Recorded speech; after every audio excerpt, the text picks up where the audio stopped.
Viewers, எப்பவும் ஒரே மாதிரியா ஃபிஷ் ஃப்ரை பண்றோம். கொஞ்சம் டிஃப்ரெண்டா இருக்கும்னு நினைக்கிறேன். பார்ப்போம், ட்ரை பண்ணி பார்க்கலான்ட்டு. எல்லாருக்கும் பிடிச்ச சால மீன் தாங்க. அதுல உப்பு, மிளகாய்த்தூள், மல்லித்தூள், மஞ்சள் தூள், நல்ல மிளகு பொடி, கொஞ்சமா புளி பேஸ்ட் சேர்ப்போம்.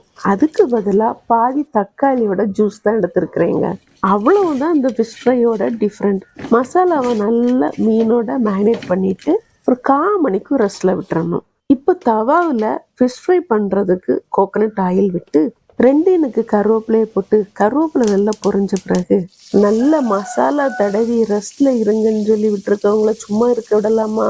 அவங்கள எண்ணெயில போட்டு ஒரு சைடு வெந்தோடனே மறு சைடும் திருப்பி போட்டு நல்லா ஃப்ரை பண்ணி எடுத்தா டிஃப்ரெண்டான சால மீன் ஃப்ரை ரெடி. இதோட டேஸ்ட் அட்டகாசமா இருந்துச்சுங்க.